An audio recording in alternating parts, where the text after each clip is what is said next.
Hi everybody, welcome back to my YouTube channel, and I am going to show you another of my journals in this series of 10 for this week. We are down to the last 3 now, and unfortunately, or fortunately, 6 out of the 7 I posted this week are already sold. So if you haven't subscribed, go ahead and subscribe so that you can see them before they go on Etsy. You can keep your eyes open for the ones that you might want.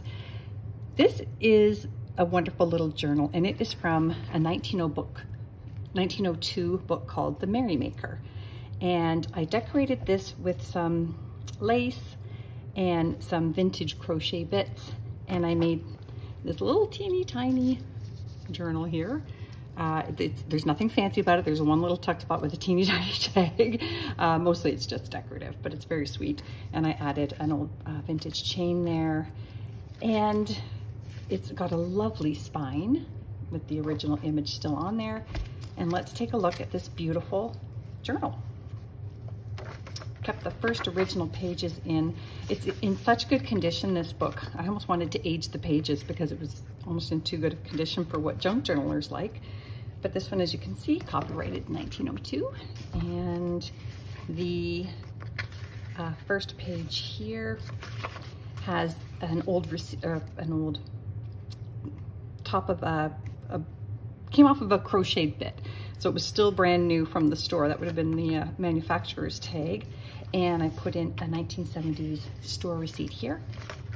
And I've got one of those fabulous 1893 Demarest Family Magazine pages. This one has some gorgeous images on it. Look at these stunning women in this magazine.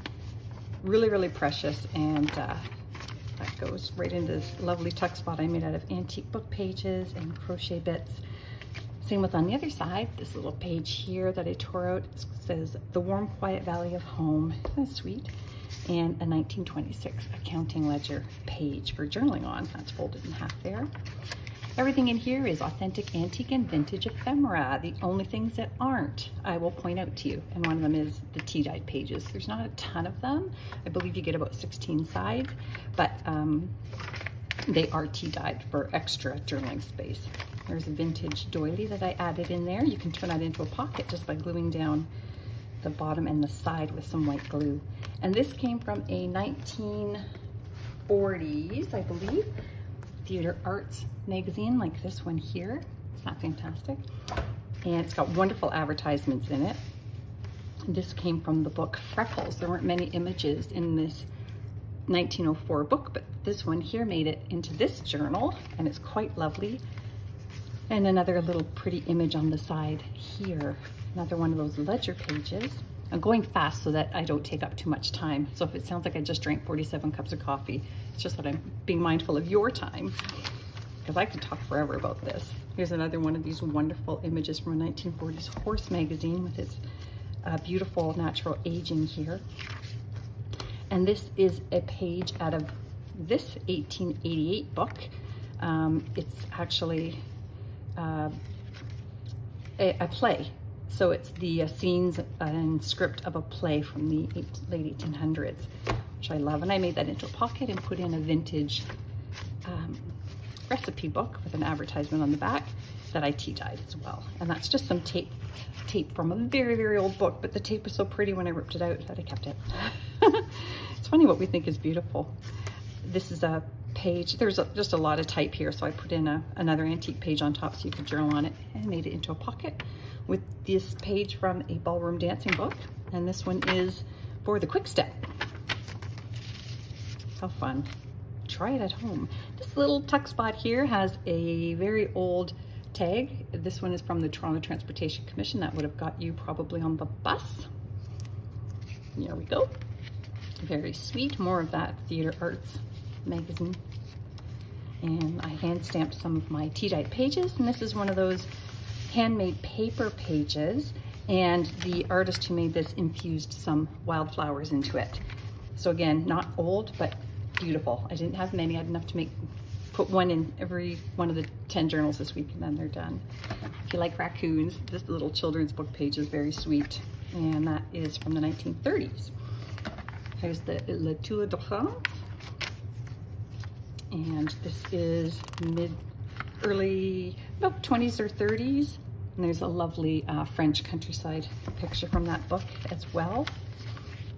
And this here is one of those fabulous full-page spreads. Believe it or not, I thought this was from the 1950s, but it is from the 1930s. This high-end Design for Living Blue Book of Interior Design. And so that is very Art Deco. Look at how fantastic this design is. And that's a yellow kitchen.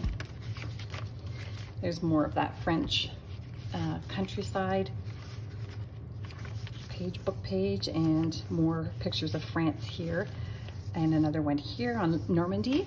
And I get a lot of requests in personalization for people to ask me to add anything French in my antique ephemera as my bonus gift to them. There's a little vintage US postal stamp, and I made this pouch out of a vintage encyclopedia page. And here is an 1898 stereoscope, Two Girls in a Tree. It says unconditional but happy. Isn't that wonderful? And that would have been used with an old stereoscope projection contraption. And this is just a sweet little advertisement from a 1950s craft magazine. Tuck that in there. There's lots of spots here for you to tuck more of your own things in as well, like lots of space. It'll be a nice thick book if you do that. And this was a greeting card. I did cover the top because it was a sympathy sentiment, and I didn't want people to, you know, maybe get emotional over that. So I did cover that. You can peel it off. I didn't cover it too heavily. And it's got some pretty flowers here. And again, back in the day, they used to reuse their greeting cards over and over. So they would just cut them down until there was just an image left, which is kind of what I do with the thank you cards I send in my journal boxes when you receive one, and it'll have a handmade card that I made it. And I don't write in them so that you can reuse them. This is a poem made into a journaling envelope from an indigenous poet, sorry. She was born in the 1800s, and that was published in 1937. And I made this pouch out of a 1920s music sheet, and in here, in this little glassine vintage stamp envelope, is this pretty little paper doll outfit. And that's a little dress and a little jumper and a little hat. That's sweet. These are hard to part with, but I've literally had these for probably 20 years, and I just finally decided it was time to let somebody else love them. I just made this little booklet out of an old scorecard and old newspaper piece, and then added just some of my scrap papers in there to make a little teeny tiny booklet. And there's Pearl Shop receipt from the 1950s, and a vintage atlas page. And this is from the early 1900s book, Through Storm to Sunshine, and a 1944 accounting ledger page. And that's all pen and ink, which I love. And here's another one of those classic vintage recipe book full page spreads, nice and cheesy, just the way we like it. This one is cakes and cupcakes. I laugh every single time I laugh at those. Okay.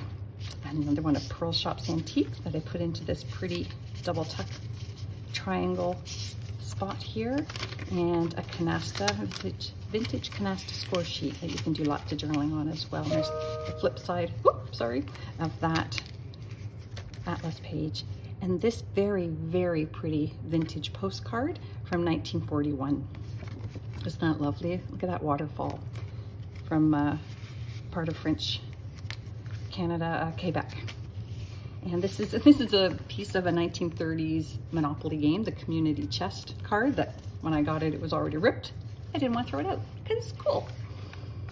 A vintage stamp, 1930s music page with really sweet songs on here.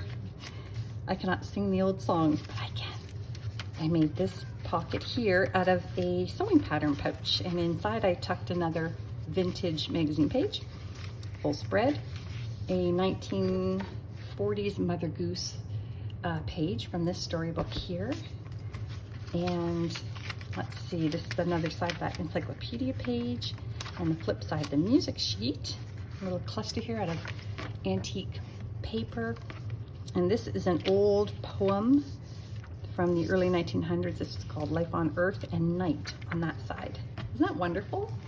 So I hope you will visit my Etsy shop, etsy.com/shop/hyperstamper, and you can read everything about these papers that I just explained to you in the description on each item. Come back soon.